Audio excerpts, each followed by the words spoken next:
What is up, everybody? It is your boy Sheik.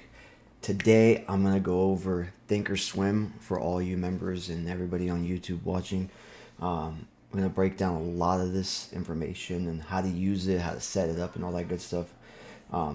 At this point, I'm pretty much sure you guys have already set up a ThinkorSwim account and converted it to a cash account. That way, you can day trade options without having a PDT rule, which is pattern day trader. If you haven't converted to a cash account, once you make your ThinkorSwim account, you're gonna want to go to support. There's live support, but they're closed during market hours. This will be open, and you can chat with someone and ask them to convert your account to a cash account. And usually they'll tell you it takes 24 hours, but within like 15-20 minutes, your account's converted to cash account. You're good to go to options trade. First thing I want to go over is how I have mine set up. If you guys like the way I have it set up, I will put a link in the description to be able to basically import the same setup I have into your TOS. And the way you would do that is once you got the link, you would go here in your TOS, you would press open shared items, you would paste the link, you'd click preview, and then import. Once it's imported successfully, you'll see it in here as a setup. Most likely it'll be called teaching. That's what I'll call it. You guys can change it later, but basically this is my setup. I always suggest when you first start to only focus on 1 to 3 tickers. If you're brand new, just focus on one. That's why I only have this screen up. I do have a second screen that I use during trading that has 4 more tickers up. Usually I'll have like the QQQs up and some other tech names just to kind of see what the overall market's doing. But this is my main screen I'm looking at. This is where I have SPY open. On this right side, right now it's blank because the market's not open, but this is where the time and sales come in. This is where I see orders coming in. If you're a beginner, I don't think you need this, just because it's a little bit more advanced for trading. So you can get rid of this. Down here, I have 2 active traders. This is one of the best features of ThinkorSwim. This is how we get in and out of contracts very easily. I'll show you how to use that later. I'm just kind of basically rushing through the overall layout, then I'll break it down, break down each of them. Right here, I have a general watch list of all the main stocks that move and have liquidity that I like to play. I don't play all of these, obviously. They're just there so I can kind of see what's going on. I do have some other indicators on here that you guys probably won't have uploaded in here when I give you guys the import, but this is like a TTM squeeze, and I'll explain that later too. Up here is account info. As you can see, this is my little $39 account that I'm over 1600 on. It should be 1662. So that's in a month and 9 days, so about 40 days, from 39 to 1600. Now down here I have 3 different watch lists that are connected to this. So this general watch list, I have it linked to this. So when I click, you'll see automatically it'll load up that chart here. Boom, I don't have to do anything. It pops right up. This one is my calls. I put all my call options in here, and this one's linked to this active trader right down here. So when I click the 720 call for NVIDIA, boom, it's already loaded up on here. So that way, when we're on voice chat in the mornings and we're telling you guys, hey, we're watching, SPY 498 call for ODT, I have it up. I already have it in my watch list. That way I can click on it, have it loaded up, and when we tell you, hey, we're getting in, you just click a limit buy, or market if you're really trying to get in. But I always suggest doing a limit so you can get the price, the exact price you want, instead of getting the market. And that'll automatically fill you, and then you can put stops or sells through here as well. Let's say you got in at 315 and you want to sell at 350. You can put a sell limit here, or if you want to stop, small stop loss at $3, you can put that there, and it'll work. And then same thing goes for the put side. I have this one that's linked to the put side, and same thing. It'll just load up real quick. If we have puts, I always, before the market opens, I'll have a bunch of different calls and puts that I'm looking at throughout the day for different tickers. That way I can load them up in here and use them. Now this bottom one, this is what I've been using for the rest of the team, the SPX leaderboard, because I know a lot of these trades SPX. You guys are always asking me what's at the top of the leaderboard. Now, this one I also have linked to this. You can have multiple things linked to each one. I have this link to this. I don't know why this keeps opening up lately, but it'll pop it up on my put side. It doesn't matter. I just have it linked here in case I want to trade SPX. I personally don't really trade it, so it is what it is. I just have it here. That way I can see which ones are gaining volume, and that kind of tells me which way the market's kind of leaning. If I see a ton of if like I see this 50-20 is down here third on the list, and all of a sudden it starts jumping up to 2 and 1, and the market's going up, it means everybody's jumping into that, and that contract's going to move the fastest. So this is basically how I have everything set up. Now, this is pretty simple stuff. Now, to kind of do it yourself, you can also customize this thing. Now, I have four squares open on this one page. So this counts as one square. This area counts as one square. This one and this one. So if I change this to 6, you'll see all these different ones open, and you can open all these charts right here, or you can go back to this. However you want to do it, you can. That's how you kind of mess around with it. So if you want to watch, a bunch of tickers, which I don't recommend, you can open multiple active traders. All you would do is find the symbol. You can either drag and drop a contract right here, and then you would click this would disable the chart, and then you can put active trader, and boom, you got another active trader. Or if you don't want an active trader, you want a chart again, you can open another chart. Close this, and there's different things here. Level 2, which kind of shows where people are waiting to put their orders in, and then time and sales, which I showed you guys up here. There won't be anything in here because there really isn't. The market's not open. You can even put trades in through here for shares. Don't recommend that, honestly. The majority of the things you're going to use is the active trader and the charts. Everything else I wouldn't touch with as a beginner. So yeah, that's how you use that. It's pretty simple to change around.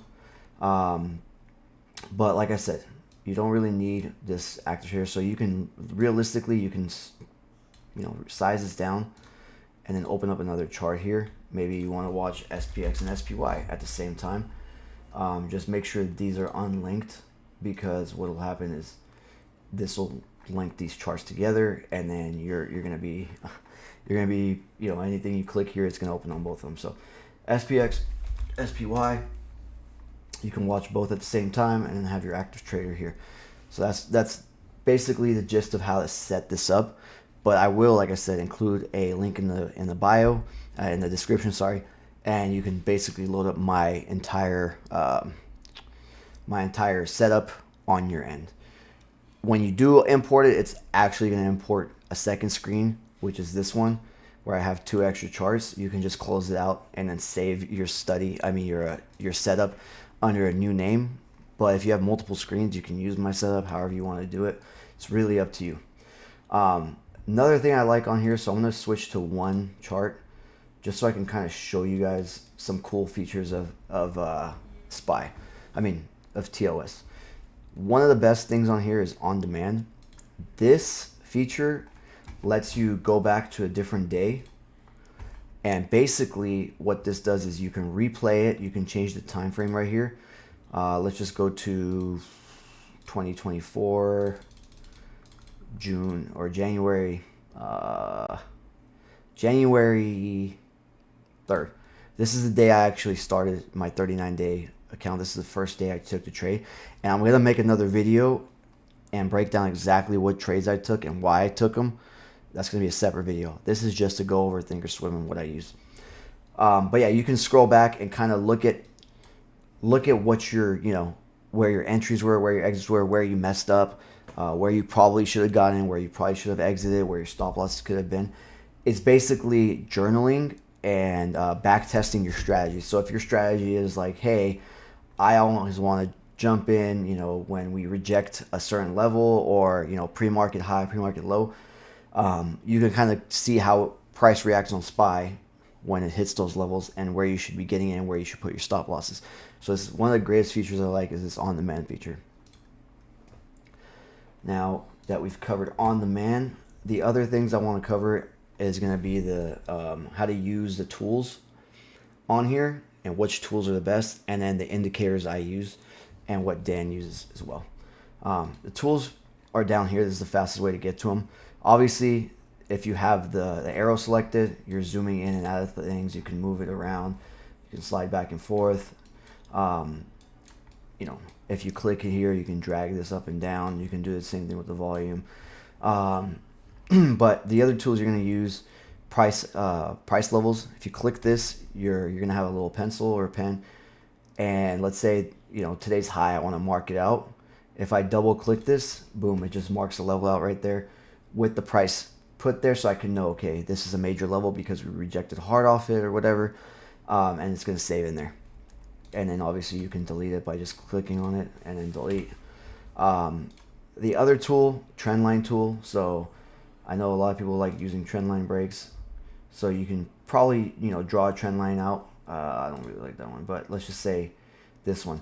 What I usually use the trend line is how many times the candlesticks touch it. If it keeps touching it, you know, 3 or more times, that means it's a strong trend line, and when it breaks, it's going to have a nice little move down. But that's another tool you're going to be using. It's pretty simple to use. Let's see, what else do I use? I like using this as well, the rectangle. If I go in my daily, it's going to be kind of messy, but you're going to see these areas I drew. These are all gaps that we left open that still need to be closed on the downside. There's some more up here, but I haven't really drawn them out. But these are big gaps all the way down to the downside, so I have them on here. It's very simple to draw. You just click somewhere and then draw it out, and you can change the color of it. I like using it in gray, but you can use, you know, whatever color you want. It's super simple. You just click edit properties. You can, you know, change the color. You can change where you put the stuff at, but that's pretty much the gist of that one. Same thing with this. You can just click on it, delete.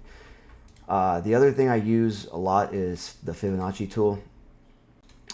If you're not familiar with it, I will probably make another video on it, or we might have a webinar on it on how to use it. But again, the fibs, you click, you know, where you want to start the fib and where you want to end it. And basically that kind of gives you pullback areas. But I'll explain in detail. I just want to show you guys how to use these tools. Everything else you pretty much don't use. I sometimes use the text one. So if I want to mark something out, I just click somewhere and type in yesterday's high. And then that way it's marked out here and I can see it in text. But you probably won't use it as often as I do, but it's there. That about covers the tools, I believe. I don't really see any other tools that we use in here. So I'll head into studies and indicators I use. So as you can see, I have these lines, and I'm going to get into what those mean. So these ones are drawn for me automatically every day. I have an indicator. It was a custom made one where the blue one, it marks out your pre-market high. The pink one marks out your pre-market low. The green one marks out yesterday's high. Yellow one marks out yesterday's close. And then the red one is yesterday's low. So I use these levels to gauge, you know, where I'm going to enter and exit intraday. I do have daily levels as well, but I've really been liking just taking calls and puts off of these because they update every day. The market, the price action reacts well to these areas. And obviously I always look at volume, but this is easy as well to put in here. I do have it in here. So I believe when you import this in, it might have it. If you guys don't, just let me know. I will give you guys the code that you guys can import it as well. It's pretty simple to do, but you can create your own indicators. It's a little bit of coding if you're not good at coding. I kind of took these off a website, but basically you can enter in the data you want and it'll do it. So like, let's just say this one right here, I can go to its sources, I believe. So this is the entire code for it. So if you guys wanted it, I would just copy this over and then you'd create and then you'd paste it and then you'd press OK and then it would import it on your end. But that's, you know, that'll come in when you guys want it. If you guys don't get it when I import the setup. Now, getting into the indicators I use the 9 and the VWAP. I used to use the 21. I kind of took it off. I know Dan uses the 9 EMA and the 21 EMA and the VWAP on SPY. But it's super simple. Basically, you're going to look for this one, moving average. Moving average. You can type in moving average, and then you'll see exponential. This is the one you want. You would add it. So I just added one. I don't know which one I just added. I think it was this one right here. You would go into edit, and then you change this length. So if you use the 21, show study, green, I want a green line, and you'll see now that the 21 has been added on there now as well. 9, 20, what happened to my, why did my 9 change colors? Not sure what happened, but anyway, I have the 9, the 21 now up right here, and then I have the VWAP, which you just search VWAP and then you'll see it. It'll pop up on this side and you can add them. And in a further video, I'll kind of show you guys my the way I use VWAP and all that stuff. Usually, the way to use VWAP is if it's above VWAP, it's bullish because the volume is pointing towards bullishness, and then below you only want to take puts. So calls above VWAP, puts below VWAP, and then you can see once it breaks over with VWAP, it usually comes back and tests it or tries to. It's a really good area if it holds VWAP to grab some calls. As you can see today, I believe I told you guys around here right before we got off VC that we look like we're going to be bouncing here, and because I saw this big candle come in with volume where it wicked up. VWAP test, you could have gotten here with a stop loss below this, and you could have rode it all the way to the end of the day, but we were pretty much done at that point. So that's how to use a VWAP. 9 and 21 kind of show you the trend. As you can see, the 9 and 21 is like, it holds the trend line. So if you don't want to draw a trend line out every time, have the 9 and 21, and if it ever breaks on that means this trend is breaking and you can get out of your trade.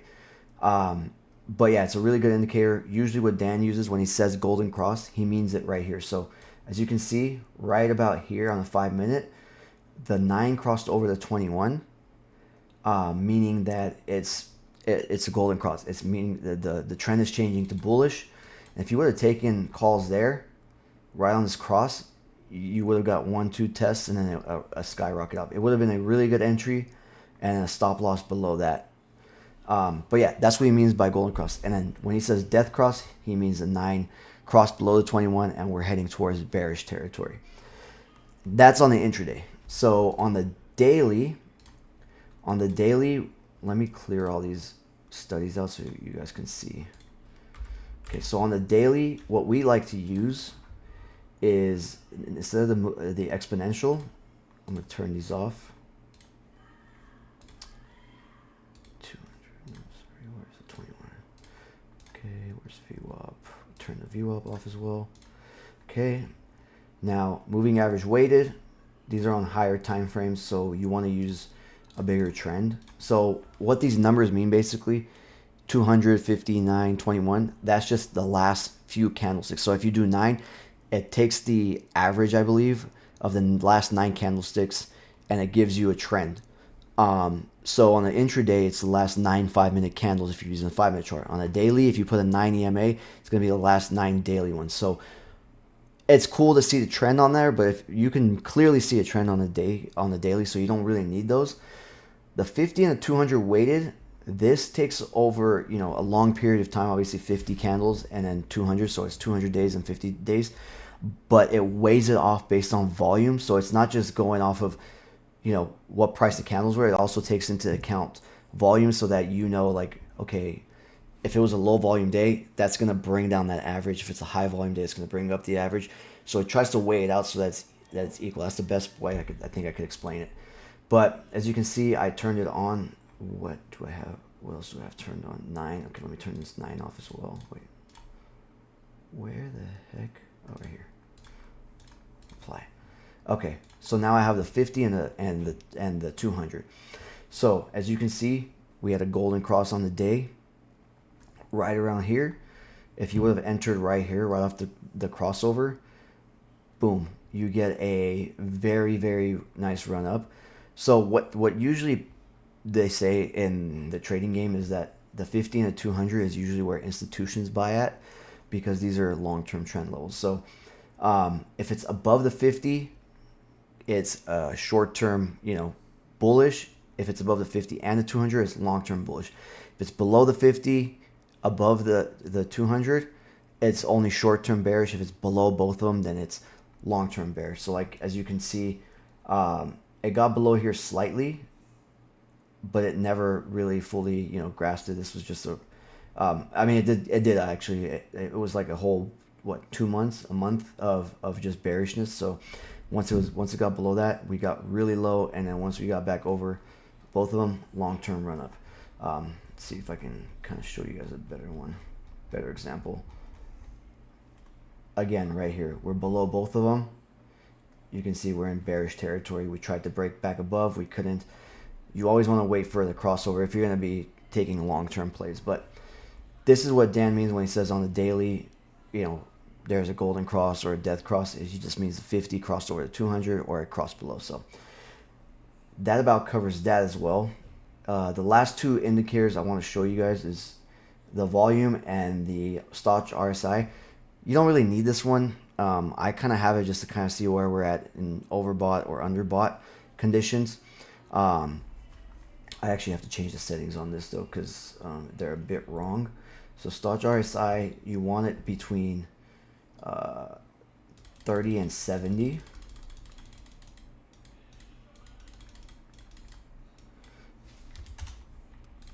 So 30 and 70. So if it's above this, above the 70, it means it's overbought. Under the 30, it's oversold. You can use this. I know True Gains uses something similar, the RSI and the MACD, to kind of see if he should get into puts or calls. And it works for him, but I only use this on kind of higher time frames to see if, like, hey, have we been oversold or overbought? And when I say higher time frames, I don't mean like daily. I mean like the 15-minute and the hourly. So I can see intraday if we're overbought, oversold, all that good stuff. But you don't really need it. You can delete it if you want. Volume average, this is what I use to see this volume chart.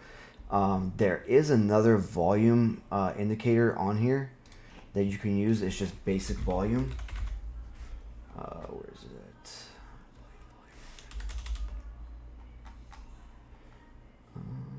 Not seeing volume in here.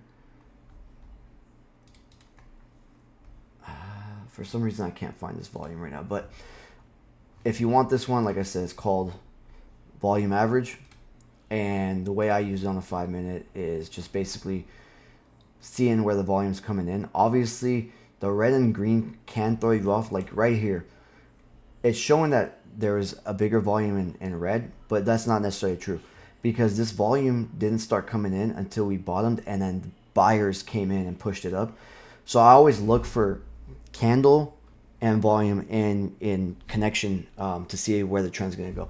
So if I see that we have a huge wick on the bottom right here, and volume is above normal, you can see all these candles are kind of, you know, low volume, low volume, low volume, and then you get this big volume and a wick. That's kind of telling me that buyers are stepping in and they're starting to take control, and we're probably going to get a move up. See if I can see a different day where I could show you guys a dump. So right about, where is it? No, right here. As you can see, right here we're kind of, you know, rising up in low volume territory, and then boom, we get this red candle that has a pretty big body, and it's a higher volume than the ones before it. And then the next candle opens up with even more volume and just dumps, right?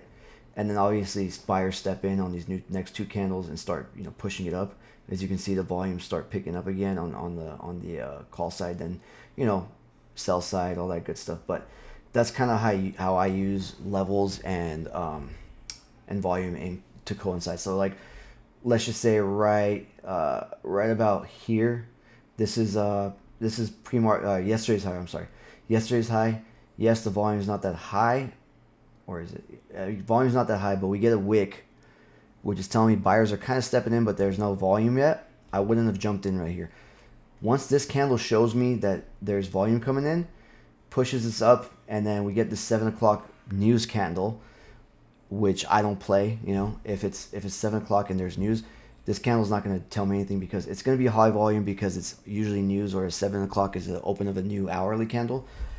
So I won't touch it, and I'll wait to see what the next candle does. As you can see, it's still low volume, but it broke above this body. This would have been an entry for me, and my stop loss would be somewhere down here. And then we get another wick up, and then boom, volume picks up on the call side and pushes up, and then we get another wick up on high volume, and we just skyrocket. So you got to always use volume. Volume always comes before price. So if the volume's not showing you anything, most likely price isn't going to do anything, because you need liquidity, you need buyers and sellers to move the price around. As you can see, the previous day, volume on this day was super low, and that's why we did all this bullshit. I call this barcoding. We literally went nowhere all day, and then we had small pumps. So these days, if you're super experienced, you can play the range. You can kind of mark out the highs and lows, take calls and puts either way, and get it. So, but I wouldn't touch it when this is crap volume. These numbers right here on the side mean 1 million shares. So each 5-minute candle is about 1 million shares per 5 minutes. So when you're over here, that's like 400,000 shares. That's low. When I see pops like this to close to 1 million shares traded in 5 minutes, that tells me, volume stepping in. There's some days where they're even higher. Like, let me try to find a good example. Like this day, in the beginning of the day, we had large sell-offs and large buy-ups over 1 million per 5 minutes. But that's what these numbers basically mean. So that about covers everything on ThinkorSwim. If you guys have any other questions on how to use ThinkorSwim, how to use the tools, all that good stuff, how to save something, you can even create your own indicators that you want and save it as a style, and that'll save your indicators, your studies, your lines, all that good stuff. Drawings, you can have multiple drawings. Like if you want to do a new drawing set, this is where you draw out like levels and stuff like that. Like if I go to DP Zoom levels and I go to the daily, these are levels me and Dan drew on a Zoom call together a while back. We haven't updated it recently, but these are all levels that we drew, and you can see how messy it gets. But when you go into like an hourly, you start seeing where the gaps are. It looks better. But I have my own levels that I use, and then I've been really using these intraday levels of yesterday's high, yesterday's close, pre-market high, pre-market low, all that good stuff. But that's pretty much the gist of it. That about covers everything. I know this was a little bit of a long video. It's going to be about 30 minutes. So thank you for watching. If you watched the whole thing, stay tuned for my next video where I'll kind of explain my strategy and show you guys exactly why I took a trade. But like I said, if you have any questions, comment on the YouTube video or let me know in the Discord if you're in the Discord, and I'll try to help you guys out with it. Other than that, peace out. You guys have a great weekend.